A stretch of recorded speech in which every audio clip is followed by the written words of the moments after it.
Hey, Dirty South family. Just wanted to come to you today on November the 4th, which is voting day. You see where I voted with my little sticker here, showing that I am a participant in our democracy, and I hope that you are as well. It's a simple process. You just basically go, show your ID, now, for what it's worth, stand in line, go into the ballot booth, cast your ballot, and you're done. It's very simple. Unfortunately, during the course of the history of this country, a lot of people didn't get these opportunities to do such a simple act, right? I'm really referring to people who were left outside of the voting process for many, many generations, especially African Americans, but not exclusively African Americans.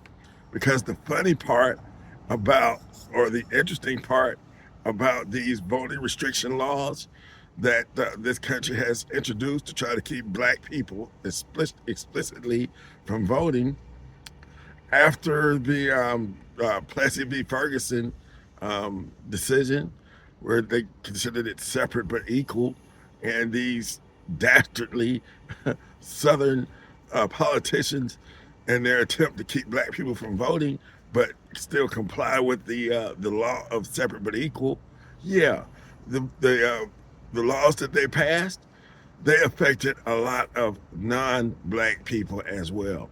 It's I'm primarily referring to poor white people, the ones who couldn't read when you needed to pass a literacy test, the ones who couldn't afford a poll tax when they put a poll tax on them.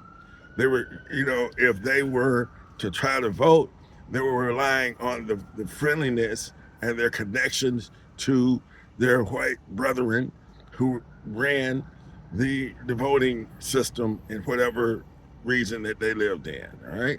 And I'm assuming if you were a Hellraiser type poor white person or somebody that wasn't well liked, yeah, they could just use the law against you and your family too. So, you know, I want you to think about these things. This restriction on a group of people really affected this whole democracy. All right. And the funny thing, and it was all legal. It was all legal in Georgia. It was legal to have poll tax, basically a tax to basically pay. People had to pay to vote. Okay.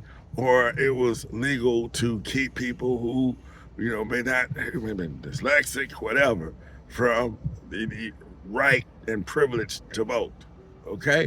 And finally, when Georgia got wise and introduced that grandfather's clause, which basically meant that if your grandfather could vote, uh, you know, prior to, I think it was 1865, prior to the start of the Civil War or the end of the Civil War, yeah, that's how they kind of scooped in the rest of these poor whites to be legally eligible to vote. All right. So I want you to just think about how the laws can be manipulated to keep groups of people from exercising their God given, or at least that's what they say, God given rights to be an American citizen. Okay. So I'm hoping that if you haven't already, please take the opportunity to go and vote. Go and vote. People lost their lives for this opportunity to do it. All right? That's why I vote in every election. And if you get a chance, I want you to look up um, um, a guy by the name of C.T. Vivian and his appeal to Sheriff Clark. C.T. Vivian and his appeal to Sheriff Clark. That's why I vote every election. All right. Hope this helps. Dirty South out.